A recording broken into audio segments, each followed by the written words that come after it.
노트북 하나로 세계 곳곳을 여행하며 일하는 디지털 노마드들이 한국의 매력에 빠져들고 있습니다. 초고속 인터넷, 안전한 치안, 편리한 생활 인프라를 갖춘 한국이 이들에게 꼭 살아보고 싶은 나라로 떠오르고 있는데요. 전통적인 유목민들이 물과 풀을 찾아 이동했다면 이 현대판 유목민들은 좋은 와이파이와 살기 좋은 환경을 찾아 전 세계를 누비고 있습니다. IT 개발자, 디자이너, 마케터, 작가 등 다양한 직업을 가진 이들이 한국을 찾는 이유가 무엇일까요? 라트비아 출신의 유튜버 메이커 어드벤처 F는 2013년부터 아시아의 여러 나라에서 대부분의 시간을 보냈고 이미 많은 나라를 여러 번 방문했다고 하는데요. 서울에 가야 할까요? 라는 질문에 바로 내라고 답변합니다. 그 이유를 설명하는 영상을 올렸는데요. Seoul, South Korea, one of my personal favorite places in the world. If I would need to describe Seoul in one word, that one word would be convenient. Seoul is the capital of South Korea, a big city, a very, very big city, a huge metropolitan area. So choose wisely where you will stay in the city. It matters. It's easy to get around. There is great public transportation and it's affordable. There are many parks in the city. There are many good walking options, hiking options. There are also mountains near this city. You can go on a proper mountain hike just outside the city center. And there are a lot, and I mean a lot of nice cafes. People know that Seoul and South Korea is a modern place. So they assume that it must be super expensive. The reality is, if you book in advance, it can also be very reasonable, very good. And even if you book at the last minute, in my opinion, prices in Seoul are very good. They are good for the value that you are getting. Good quality food, good quality supermarkets, convenience stores, they are everywhere. And if you are craving, for example, some snack at night, there is a high chance that you can get out of your building, walk for 5 minutes and find a shop. 특히 세계 최대 온라인 커뮤니티 중 하나인 레딧에서는 한국에서의 생활 경험을 공유하는 외국인들의 긍정적인 평가가 이어지고 있습니다. 이들은 한국의 편리한 교통 시스템부터 합리적인 생활비, 풍부한 문화 체험까지 다양한 측면에서 한국 생활의 장점을 언급하고 있는데요.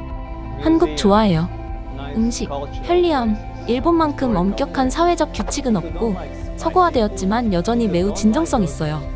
기차, 지하철, 버스를 통해 도시와 국가 전체를 돌아다니기 매우 쉬워요. 택시도 저렴합니다. 네, 정말 놀라워요. 그렇게 비싸지 않고 쉽게 적응할 수 있으며 한국어를 몰라도 생활하기 매우 쉽습니다. 사람들이 정말 멋져요. 저는 그곳을 제 집이라고 생각합니다. 3년 동안 그곳에 살았고 아직도 매년 몇 달씩 방문합니다. 정말 좋아해요. 저는 서울 중심부만 벗어나면 한국이 매우 저렴하다고 느꼈습니다. 숙박은 동남아시아 국가들에 비해 조금 더 비싼 편이지만 여전히 충분히 감당할 만합니다. 저렴하고 할 수 있는 활동이 많습니다. 특히 에어비앤비 체험과 미더블 통해서요. 강력 추천합니다. 서울에서도 매우 좋아요. 마포구 지역을 가보세요. 저는 코워킹을 하지 않지만 여유가 된다면 한국과 일본이 좋습니다. 믿을 수 없이 맛있는 음식, 잘 설계된 도시 환경, 독특한 경험, 약간 작긴 하지만 저렴한 가격에 좋은 숙소가 있습니다. 이처럼 한국의 편리함에 매료된 디지털 노마드들에게 어려움은 있습니다. 바로 시차 차이인데요. 특히 미국이나 유럽의 회사에서 일하는 이들은 밤낮이 바뀐 독특한 일상을 살게 됩니다. 트래블 위드 아냐는 캘리포니아 출신의 혼혈 페루인인데요. 시차가 다른 곳에서 일하는 일상을 공유했습니다. Guys, if you're thinking of working remote in Korea, do it. Korea is 16 hours ahead of California, so it's dark when I wake up, and I start my day by going to the convenience store to pick up coffee. There's so many flavors, even BTS style. I work till sunrise, and then I head to the forest. I feel safe, so many grandparents on the trails, and we end up the day by petting some cats and feeding the raccoons at a cafe. 크리에이터 사샤 인 코리아는 한국에서의 디지털 노마드 생활을 생생하게 보여주는 콘텐츠를 제작하고 있습니다. 그녀는 한국에서 원격 근무하기, 현실 체크, 라는 주제로 자신의 업무 환경을 공유했는데요. 특히 이유와 오전 1시 미팅, 같은 날 미국과 오전 7시 미팅 이라고 말하며 글로벌 시차 속에서 일하는 디지털 노마드의 실제 모습을 솔직하게 담아냈습니다. 레디듀는 한국에 거주하는 미국인 크리에이터로 한국에서의 일상, 교사로서의 경험, 그리고 한국 문화와 생활에 대한 다양한 콘텐츠를 공유하고 있는데요. 온라인 영어 교사로 일하는 일상을 공유했습니다. Morning in my life as an online English teacher in South Korea. Yes, you heard that right. I got approved for my first online teaching platform in Korea, and I had to do some practice demo lessons and a new course today, and I'm really excited. Then I got in my workout, took a shower, and got ready for the day to go meet my husband at a cafe.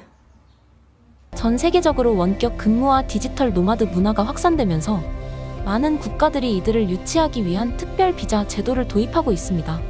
이런 추세에 발맞춰 한국도 2024년부터 디지털 노마드 비자 발급을 시작했는데요.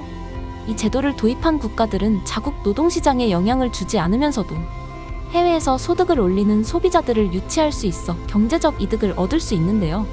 단기 관광객보다 장기 체류자가 현지 경제에 더 많은 기여를 한다는 점에서 이 제도를 적극 활용하고 있습니다.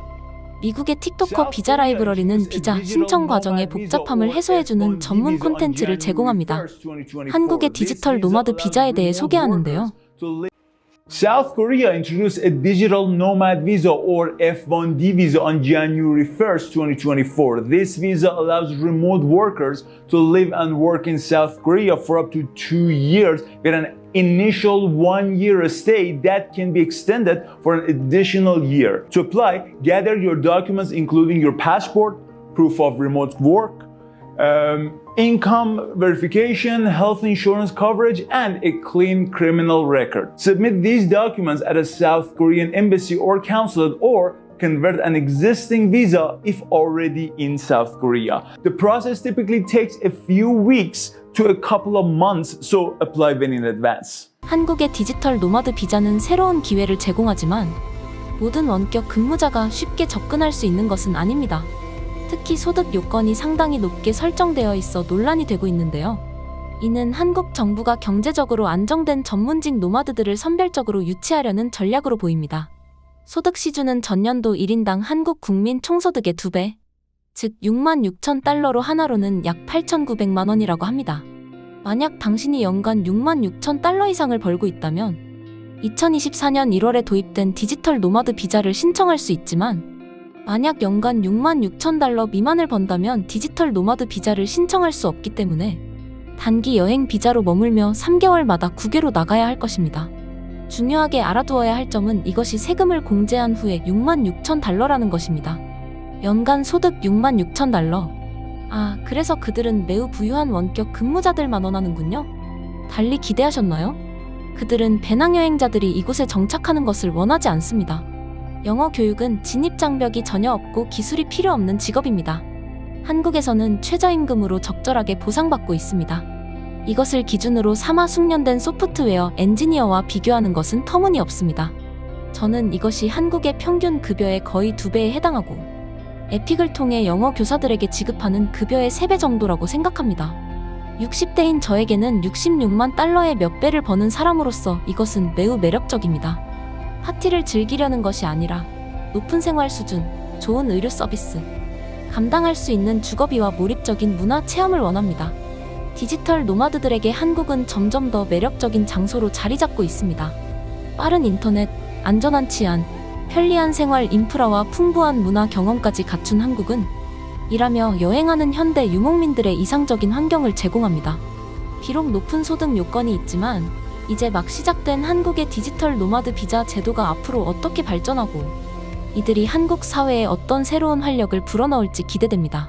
전 세계 사람들이 한국의 대중교통에 열광하고 있습니다. 럭셔리한 개인 좌석부터 색깔별로 구분되는 서울의 체계적인 버스 시스템, 그리고 시민들의 편의를 세심하게 고려한 버스 정류장까지 한국의 교통 인프라를 경험한 외국인들의 놀라운 반응들이 이어지고 있는데요. SNS에서는 자신의 나라 대중교통과 비교하며 한국의 버스를 극찬하는 영상들이 화제가 되고 있습니다. 인도의 여행 유튜버 아카칸샤 몬가가 한국의 고속버스를 극찬하는 영상을 올렸습니다. 이 영상은 100만 뷰를 넘어서며 화제가 되고 있는데요. It's always talking about how Japan and South Korea are living in 2050, but let me show you the reality. So I'm currently in South Korea and I booked a bus from a random small town to Seoul, and the bus ticket cost me 2,000 rupees, and I felt like that was a bit expensive, but I had no idea what I was getting. Okay, so as you enter, you have to first scan your QR code. Tell me, why does this bus look like a luxury hotel on wheels? We've all heard of business class flights, but this is like a business class bus Then I ride. was shocked to see a wireless phone charger and then a personal TV that could connect to your phone. Can practically sleep in this bus. They've even got a little light up there. And privacy curtains, because this My Sleep Face is strictly private property. South Korea didn't just make a bus, they made a moving luxury pod. So instead of flying everywhere, share this with someone and try out a luxury bus in South Korea. 개인 TV와 무선 충전기까지 갖춘 한국 버스를 본 인도 네티즌들은 부러워하고 있는데요. 나는 그녀가 미래 기술 같은 걸 보여줄 줄 알았는데 정말 그랬어. 그건 인도에서는 2,000루피짜리 버스표 같은 건 안 사기 때문이야. 럭셔리 버스를 운행하려면 좋은 도로가 필요한데 문바이 방칼로르 푸네는 도로가 미국의 유튜버 JNK 러빗은 뉴욕과 서울의 버스를 비교 체험하는 영상을 올렸는데요. 그는 단순히 요금뿐만 아니라 대중교통 서비스를 분석하며 한국 버스의 놀라운 효율성을 소개했습니다. A bus ride in New York City is $2.90. Guess how much it is in Seoul, South Korea? According to studies, riders go an average of 3.3 kilometers in 13 minutes on buses compared to 13.8 kilometers in 36 minutes on subways. Most bus stops have digital signs that announce how many minutes a bus is away. Benches have charging ports for phones, and some are even heated in the winter. The rule of thumb is to enter the bus in the front and to exit in the back. The red buttons can be used to let the bus driver know when your stop is coming up. You need to tap your card when you get off to avoid being double charged on your next ride, and it's frowned upon to take open food and drink on the bus. Public buses in Seoul come in 4 colors: red, blue, green, and yellow. Blue and green are the most common. The first number indicates the starting point, and the second indicates the ending point of the buses. Blue operates within and right outside of Seoul. They normally include routes that stop by subway stations. Green are short-distance buses that go within neighborhoods in Seoul. Multiple passengers can travel on one card if they're going to the same destination. And the base fare for blue and green buses is 1,500 Korean won, or $1.13. 댓글에서는 각자 나라의 버스 요금과 대중교통 서비스를 비교하는 댓글들이 이어졌습니다. 캐나다에서는 버스를 타는데 3.80달러 또는 3.75달러를 지불하고 있습니다. 요즘 버스 타는 것이 아파요. 그리고 버스 서비스는 끔찍합니다.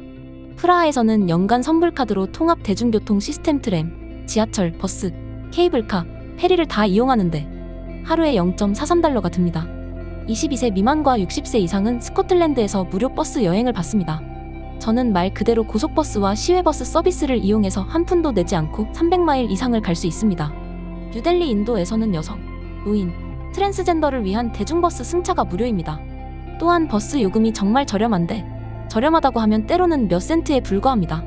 지하철도 매우 저렴하고 개인적으로는 버스보다 지하철을 선호합니다. 저는 텍사스의 작은 마을에 살고 있는데 버스나 다른 형태의 대중교통이 없습니다.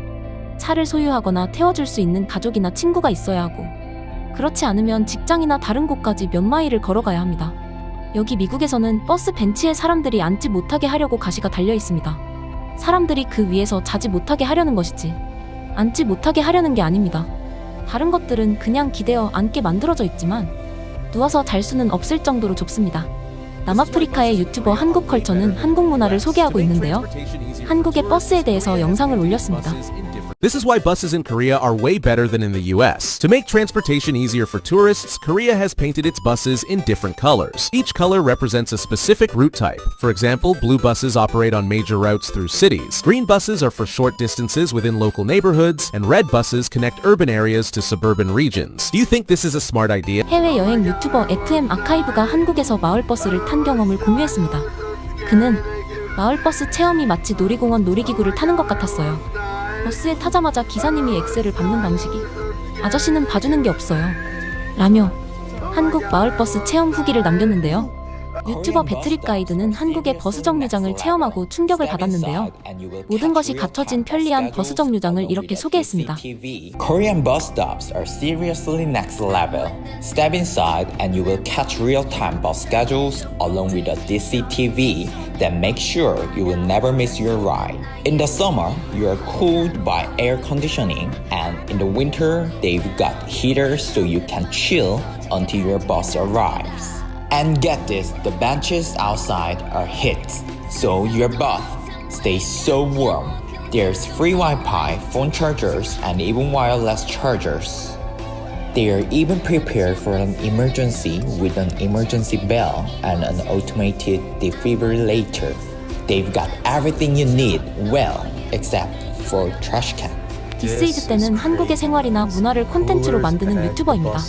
더운 여름철 시민들의 편의를 위해 버스 정류장에까지 냉각시설을 설치해놓은 한국의 버스 정류장을 보여주고 있는데요. 발달된 공공 인프라와 시민을 위한 세심한 배려를 보여주는 사례로 외국인들에게는 신기하고 인상적으로 다가오는 모습입니다. 이런 부러움의 댓글들이 이어졌는데요. 정말 멋진 아이디어네요. 아주 친절한 제스처예요. 아시아 문화는 왜 이렇게 똑똑한가요? 놀랍다. 와, 멋진 한국, 내가 살고 싶어하는 가장 좋아하는 나라 중 하나야. 해외 커뮤니티 레딧에서는 한국의 대중교통의 편리함을 말하는 댓글들이 이어지고 있는데요. 한국 대중교통은 매우 쉽고 효율적입니다. 서울과 다른 도시 사이에서 원하는 곳 어디든 갈 수 있습니다. 지하철 표지판과 정류장은 영어와 한국어로 되어 있습니다. 공항의 편의점에서 네이버 지도를 다운로드하고 티머니 카드를 구입하세요. 저는 한국에서 9년간 살았습니다. 처음 5년은 대중교통만 이용했고 많은 곳들이 확실히 대중교통으로 접근 가능했습니다. 한국의 대중교통은 정말 훌륭합니다. 지난 4년 동안은 차를 소유했는데 와, 대중교통만 이용했다면 절대 가보지 못했을 레스토랑, 아름다운 자연, 숨겨진 보석들을 발견했습니다. 서양 여행 가이드북에서는 절대 찾을 수 없는 한국인들만 아는 장소들을 발견했습니다. 그렇긴 하지만 한국 첫 여행이라면 대중교통을 이용하기를 추천합니다.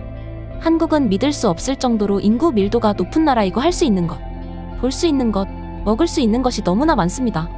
대중교통을 이용할 때도 마찬가지입니다. 기회가 된다면 다음 여행에서는 차로 한국을 탐험해보는 것도 추천합니다. 서울의 대중교통은 S급입니다. 지하철이 정말 좋아요. 깨끗하고 이용하기 쉽고 저렴하며 기본적으로 도시 전체를 커버합니다. 12일 동안 택시는 한 번도 이용하지 않고 지하철과 버스만 이용했습니다. 이처럼 한국의 대중교통 시스템은 해외에서 미래형 교통수단으로 인정받고 있는데요.